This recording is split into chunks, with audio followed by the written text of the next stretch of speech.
This is Neural Newscast for Monday, April 6th, 2026. Here are the stories that matter this morning. From Neural Newscast, I'm Peter Rowan. And I'm Evelyn Hartwell. In collegiate sports, South Carolina has ended the University of Connecticut's 54-game winning streak. On Friday night, the Gamecocks secured a 62-48 victory to advance to the women's NCAA championship game. The game concluded with a visible confrontation between South Carolina's Dawn Staley and UConn's Geno Auriemma near the scorer's table, with only 0.1 seconds remaining on the clock. Auriemma later cited frustrations with pre-game protocol and the officiating. He specifically noted a sequence where UConn was whistled for 6 fouls in the third quarter, while South Carolina had none. Staley maintained her integrity during post-game interviews. She stated she was unaware of any personal slight against Auriemma as her team prepares to face UCLA for the national title. The Huskies struggled offensively throughout the night.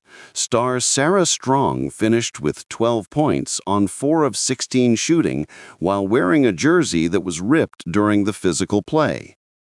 Tynia Lotson led the Gamecocks with 16 points, helping her team overcome a 2-point halftime deficit and outscore UConn 11-1 in the final minutes. Auriemma claimed he waited for 3 minutes at midcourt for the traditional pregame handshake, an event he says has been standard protocol for his 41 years in coaching. The victory moves South Carolina 1 win away from their 4th national title, while UConn exits the Final Four without a championship for the 3rd consecutive appearance. Turning now to the NBA, Stephen Curry returned to the Golden State Warriors lineup Sunday night after missing 27 consecutive games with a runner's knee injury. The 38-year-old scored 29 points in 26 minutes of play, though the Warriors ultimately fell to the Houston Rockets in a narrow 117-116 loss.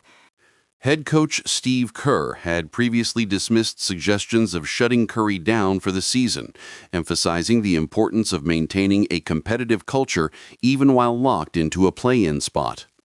Curry shot 5 of 10 from the three-point line and expressed that he wanted to be part of the meaningful games remaining, as his window of opportunity in the league is finite. Golden State currently holds the 10th and final seed in the Western Conference, with only 5 games remaining in the regular season as they look to build momentum. Draymond Green echoed the sentiment of his coach, stating that the team refuses to throw in the towel for the sake of the younger players building their careers. Meanwhile, Savannah Guthrie returned to the NBC Today show this morning for her first studio appearance since late January. Guthrie had stepped away from her anchoring duties following the disappearance of her 84-year-old mother, Nancy, from her home near Tucson, Arizona. Investigators believe Nancy Guthrie was taken against her will on January 31st, though no suspects have been arrested and no specific motive has been identified in the case. During her return, Guthrie wore a bright yellow dress as a tribute to the yellow ribbons and flowers left at her mother's home by supporters over the past 2 months. She mentioned to her co-anchors, Evelyn, that she was feeling the love from fans who gathered outside the studio with signs welcoming her back to the broadcast.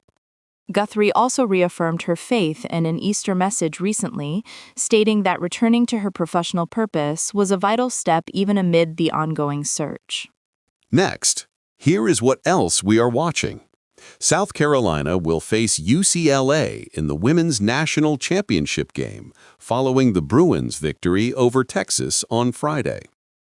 In the NBA, the Golden State Warriors enter a final 5-game stretch to determine their final seeding for the Western Conference play-in tournament. Finally, authorities in Arizona continue their investigation into the disappearance of Nancy Guthrie as the search enters its 3rd month with no current arrests.